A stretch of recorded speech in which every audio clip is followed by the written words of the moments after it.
اسرائیل کے لوگوں نے بھی دیے، بھارتی لوگوں نے بھی دیے، مختلف کمپنیوں نے بھی دیے، کینیڈین بھی ہیں، آسٹریلین بھی ہیں، سب لوگ ہیں، تو پھر وہ موقف جو ہے درست ہوتا ہے کہ لوگوں کا جو ایمان جو ہے نا وہ متزلزل ہو گیا کہ ڈاکٹر اسرار نے جو 12 سال 14 سال پہلے کہا تھا کہ ایک بچہ تیار کیا جا رہا ہے، ایک کریکٹر تیار کیا جا رہا ہے، یہود و نصارہ اس کو لا رہے ہیں اور وہ آپ کا حکمران بنے گا، تو وہ اسی طرف اشارہ تھا، باقاعدہ انہوں نے اس کی نشاندہی کی تھی۔ پھر جو حکیم سعید تھے انہوں نے بھی یہ باتیں کی تھیں اور اس کے بارے میں بھی کہا، پھر ان کو شہید کر دیا گیا۔ لیکن معاملات جو ہیں اب اس طرح کھلتے جا رہے ہیں، تو یہ فنڈز تو آ گئے، جب یہ فنڈز آ گئے تو پھر تو ہو گیا کہ آپ جو ایجنٹی کا کام کر رہے ہیں کسی قسم کے، جتنے فنڈ آئے، جتنا پیسہ آیا، تو ظاہر ہے وہ پیسہ کہاں استعمال ہوا اس کا حساب بھی دینا پڑے گا، آیا تو کہاں استعمال کیا آپ نے، اگر جائز ہے تو بتائیں آپ اس کا حساب کتاب، جو آپ نے تفصیلات الیکشن کمیشن کو جمع کرائیں وہ بھی اسٹیٹ بینک کے مطابق نہیں ہیں،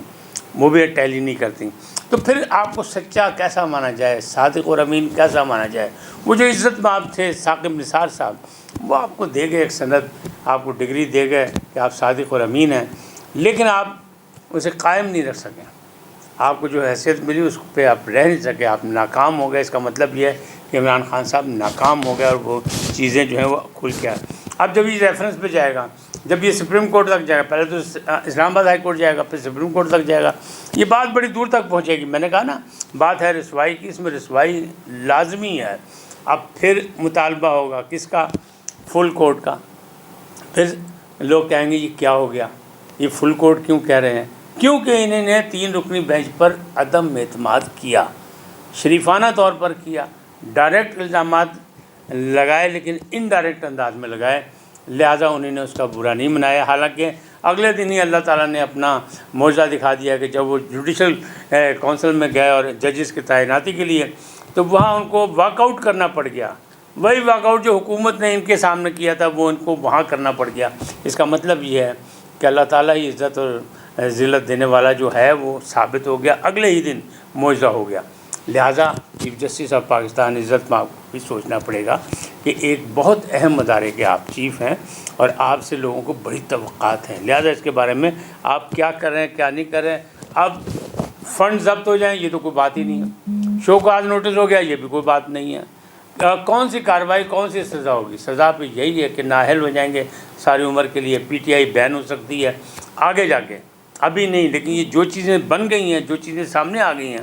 اسی بیس پہ آگے مقدمہ چلے گا۔ کتنے دن چلتا ہے، کتنے ماہ چلتا ہے، یہ تو آپ کو پتہ ہے، 8 سال تو یہ چل گیا، اس کو روکا ہی اسی لیے جا رہا تھا کہ یہ راز کو راز ہی رہنے دیا جائے عیاں ہونے تک، لیکن اب تو راز عیاں ہو گیا ہے، لہذا اس سے بچت کوئی نہیں ہے۔ اب ایک اور صاحب ہے فائق شاہ صاحب، انہوں نے الیکشن کمیشن میں درخواست دی ہے کہ جھوٹ بولا عمران خان صاحب نے، حلفیہ بیان غلط دیا، لہذا ان کو نااہل قرار دیا جائے، کیونکہ آپ ماضی میں ایک حنیف عباسی کو جھوٹ بولنے میں سزا مل چکی ہے اور دوسری جانب آپ نے نااہل کیا کس کو؟ فیصل واڈا کو جھوٹ بولنے پہ، تو پھر یہ معاملات ہوئے۔ اسی طرح نثار کھوڑ کو کہا کہ آپ نے الیکشن میں وہ لکھا نہیں، تیسری بیوی کا ذکر نہیں کیا، لہٰذا آپ نے جھوٹ بولا، تو ان کو بھی الیکشن نہیں لڑنے دیا گیا، تو اسے روک دیا گیا تھا کہ آپ نے یہ چیز ظاہر نہیں کی۔ اب معاملات جو ہیں بڑے گڑبڑ ہوتے جا رہے ہیں اور اس طرح لگ رہا ہے کہ یہ جو آئندہ 10 دن اور 15 دن ہیں یہ ہماری سیاست میں بڑی ہلچل پیدا کر کے رکھیں گے، اور دونوں جانب سے حکمت عملی تیار ہے، عوامی مشکلات اپنی جگہ، لیکن سیاست دانوں کو بھی اب مشکل سے گزرنا پڑے گا، ان کا امتحان بھی آ گیا۔ صبر و تحمل کا مظاہرہ عمران خان صاحب نہ کیا تو پھر دنگا فساد ہوگا۔ دنگا فساد نہ پارٹی کے لیے اچھا ہے، نہ اپنے کارکنوں کے لیے اچھا ہے، اور نہ ہی ریاست کے لیے اچھا ہے، لہٰذا اس کے لیے سوچ سمجھ کے افہام و تفہیم سے پالیسی بنانی پڑے گی، آگے چلنا پڑے گا۔ لیکن جناب بھائی کام تے پہ گیا، گل مکی نہیں، گل ود دی جائے گی، وہ کہتے ہیں ٹوٹے چھتروں کو ود دی جائے گی پنجابی میں کہتے ہیں، تو یہ والا کام چل پڑا ہے۔ اب حکمت عملی دونوں جانب سے بن گئی ہے، تیار ہو گئی ہے،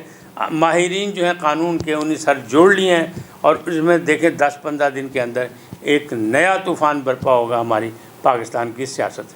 آج اتنا ہی، پھر ملیں گے ایک اور عنوان کے ساتھ۔ آپ سلامت رہیں۔ جاتے جاتے آپ سے درخواست کہ INN کو سبسکرائب کریں، لائک کریں، گھنٹی کا بٹن دبانا نہ بھولیں، اور اپنی قیمتی رائے کا بھی اظہار کریں۔ سلامت رہیں، اللہ نگہبان۔